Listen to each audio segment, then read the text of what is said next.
বেসম জলে ঘুলি আলু মেখে ফেলি, বেসম আলু মিলে গরম তেলে ছাড়ি। দেখো না এক কড়াই তেলে চপটা দোলে, চপটা দুলে দুলে লাল হয়ে ফোলে। বন্ধুরা, কেমন আছো তোমরা? আশা করি সবাই ভালো আছো। এতক্ষণে বুঝেই ফেলেছো আমি কি বলতে চাইছি। দেখতেই পাচ্ছ আমি আজকে চপ বানাচ্ছি, গরম গরম আলুর চপ। বাইরে হচ্ছে বৃষ্টি, আমি তাই জন্য ভাবলাম এবার আজকে আমি আলুর চপ বানিয়ে ফেলি।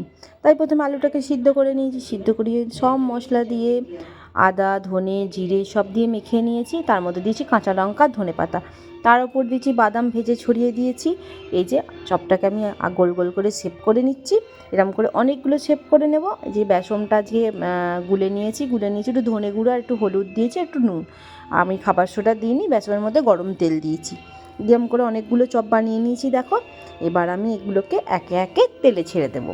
তোমাদের কার কার চপ খেতে ভালো লাগে? আশা করি চপ খেতে সবাইকারই ভালো লাগে, আমার তো খুব ভালো লাগে। বাজারে কেনা চপের থেকে আমি হাতে বানানো চপই বেশি পছন্দ করি।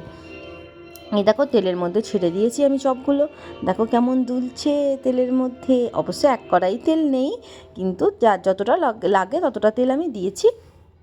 এবার এগুলোকে লাল লাল করে ভেজে নেব। দেখো লাল লাল করে ভাজাও হয়ে গেছে।